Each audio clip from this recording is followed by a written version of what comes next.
All right, how you guys doing today? You know, it's crazy sitting back there and watching the previous video and all she was talking about was stress. And I'm sitting back there stressed. I'm like, how perfect can this be as I'm sitting back there trying not to be nervous and this other young lady's up there talking about stress and okay, hopefully I'll figure this out. But so thank you for having me today. What I want to speak to you about today is what I call my perfect inversions.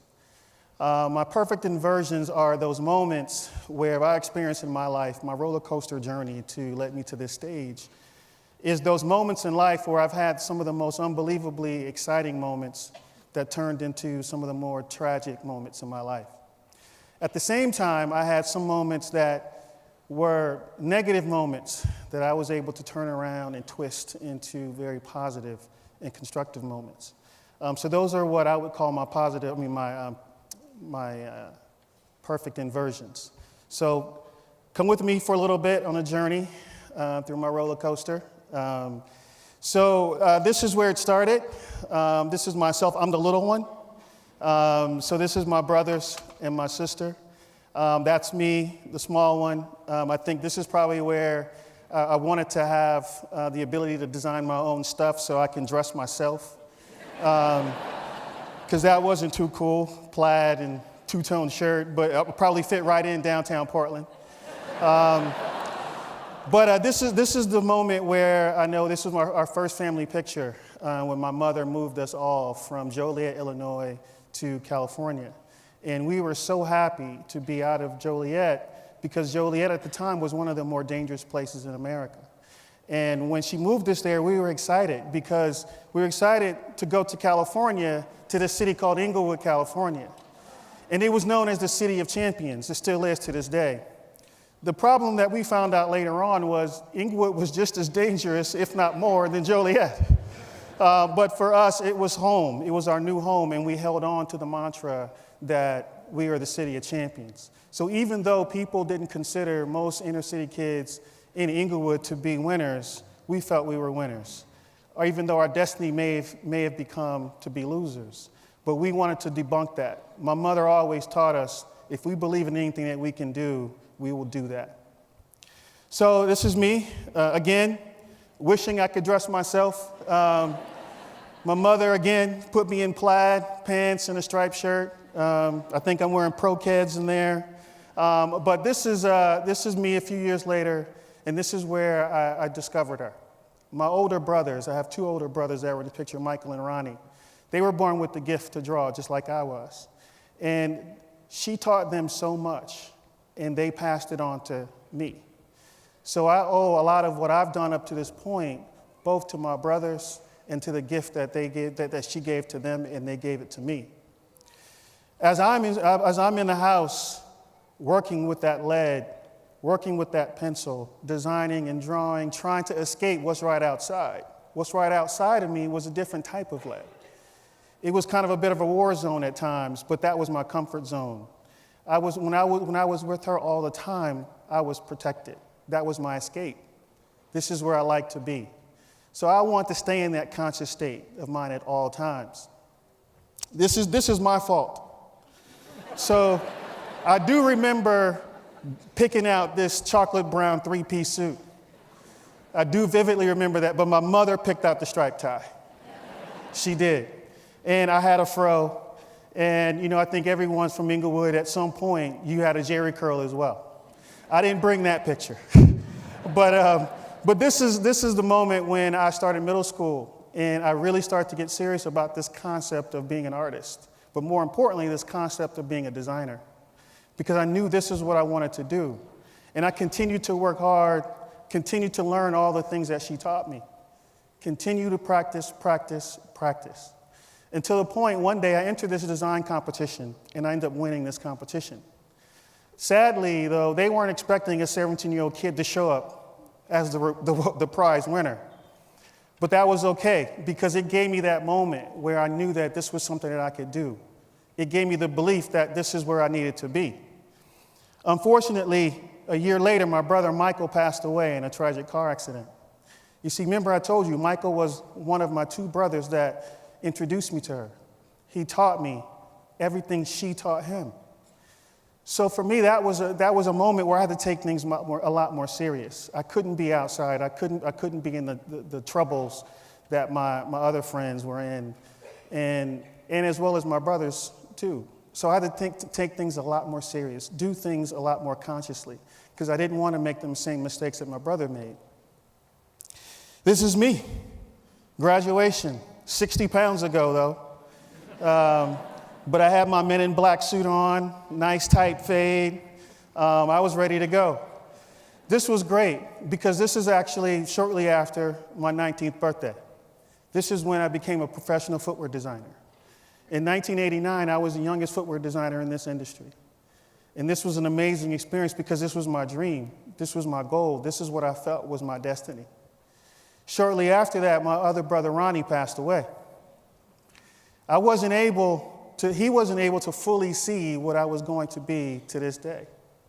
But for me, I knew at the same time, both of them were amazing mentors to me because I owe them the gift that they gave to me.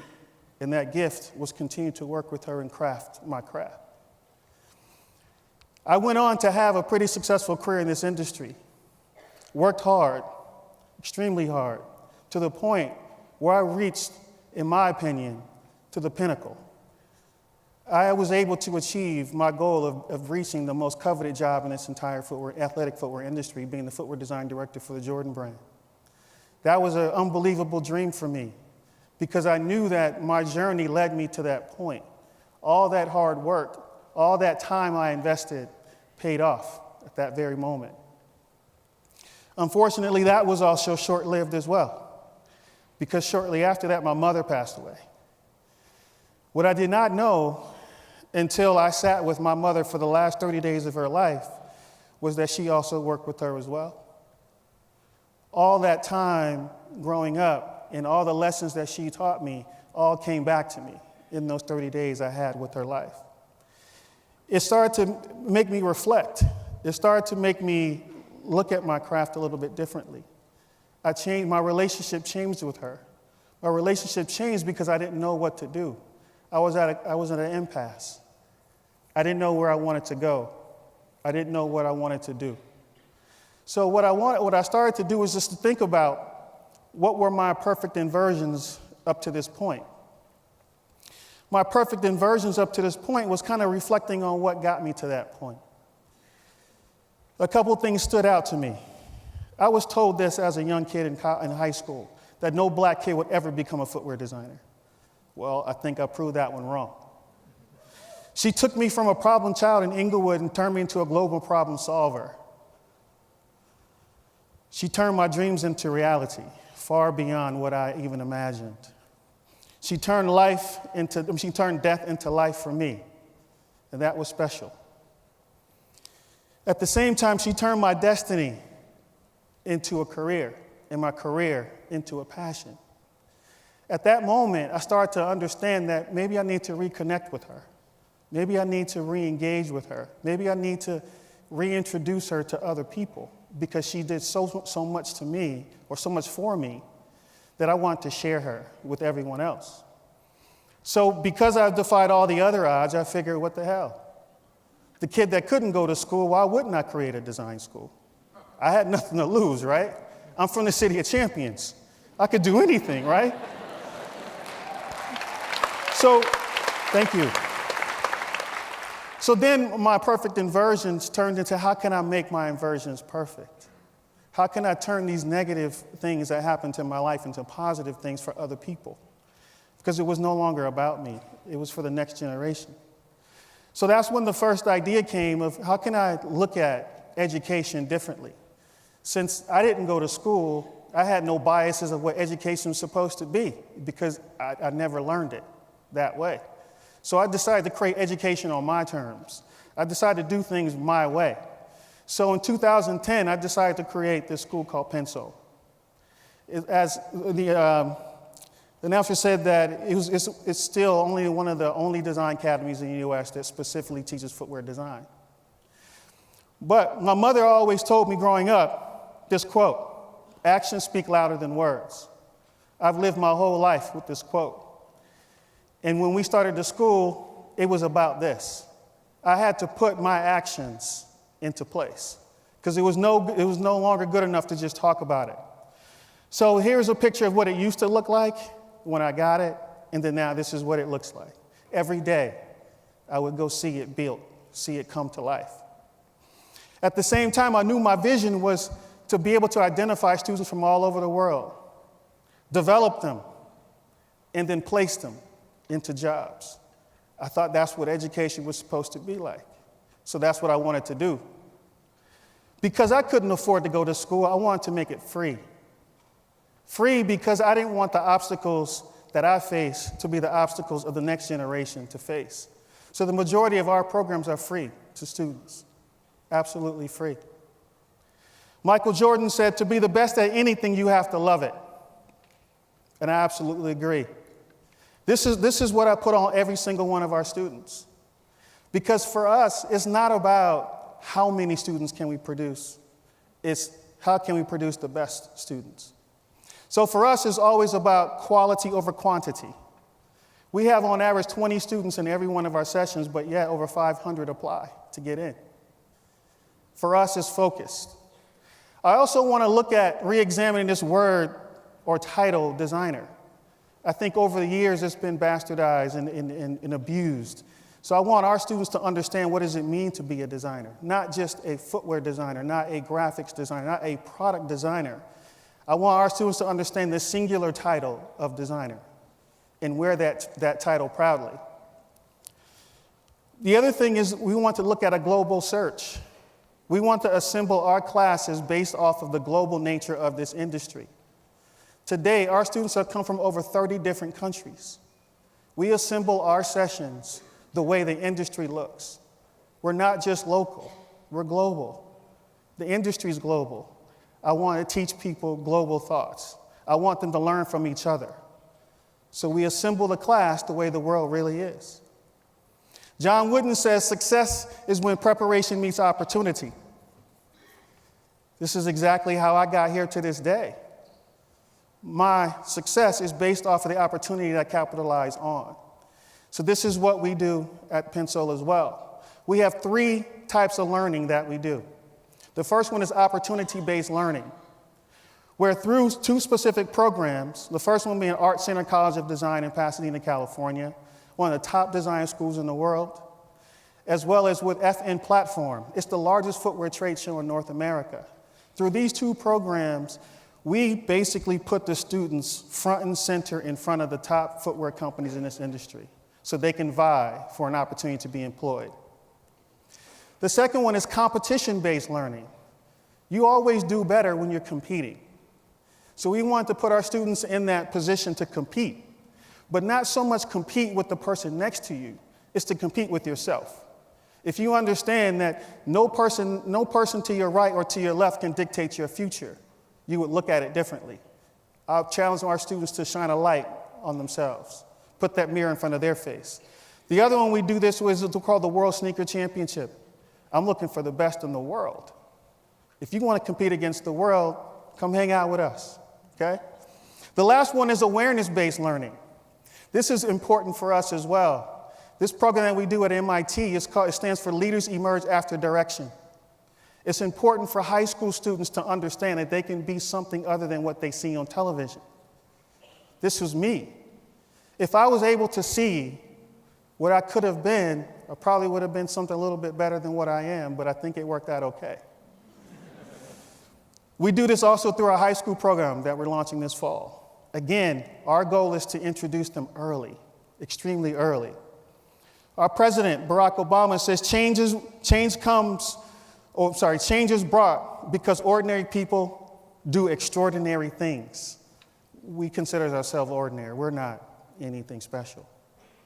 But the people we work with, I consider themselves special. There's 2 of us, main instructors, myself and Suzette Henry. But all the logos you see are from our adjunct staff, or what I would call soldiers, S-O-L-E-gers. They're the ones that from all over the industry, they come and they teach the next generation along with us. So we have a wealth of experience that every time our students come to one of our sessions. We also have a wealth of suppliers and vendors that we work with. We have one of the top materials libraries in the country, and we're just a small little school downtown Portland. We're in the process of building one of the best digital studios as well. And then later this fall, we're going to open up our own sample room. So our students will be able to work with the same materials, the same software, and the same equipment as every designer in this industry, if not better. Lastly are the companies that support us. This is the reason why students can come to Pensole for free. It's because the companies believe in what we're doing. The companies believe and understand that what we're doing is the path that they want to invest in. So I thank you to them. I love this quote by Bruce Lee. To hell with circumstances, I create opportunities. This is how I feel. This is how we feel. And largely because, like I told you, in 1989, I was youngest in this industry. What I didn't tell you, I was one of 3 people of color in this industry. Sadly, 25 years later, there's only about 175 people of color in this industry of over 5,000. To me, that's crazy. That is crazy. So I have a choice. I can either live with it or do something about it. So in the last 3 years, I'm happy to say 75% of the African-American designers that come into this industry have been Pensole students. Because again, thank you.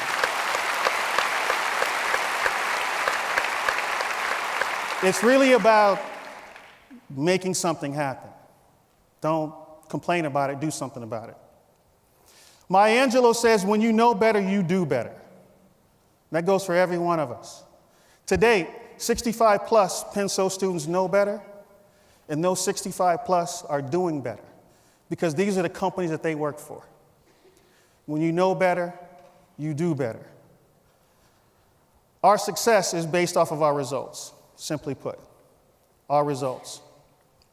But none of this could have been possible without her, you see, because she helped me erase all the mistakes that I've made. She always knew the right things to say when I couldn't say any words at all. She would not let me fail, even though I wanted to give up, but she would not let me fail. At the end of the day, when I kept her sharp, and when I did, it gave me energy. I had to feed off of her. To me, she was perfect, absolutely perfect. At the end of the day, she designed my life. The person you see here is because of her. I brought her with me today if you would like to see her. Do you guys want to meet her?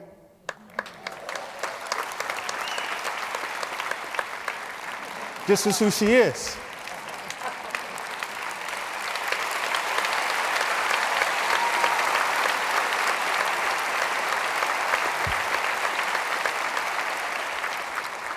You see, this number 2 pencil is more than my story.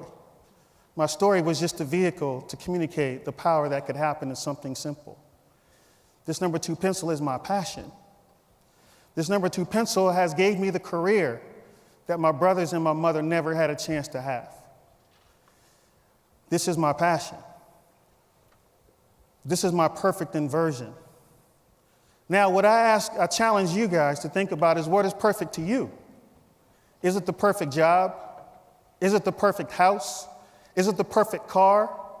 Is it the perfect things that you want or you have in your closet that you want to buy? Or is it as simple as this?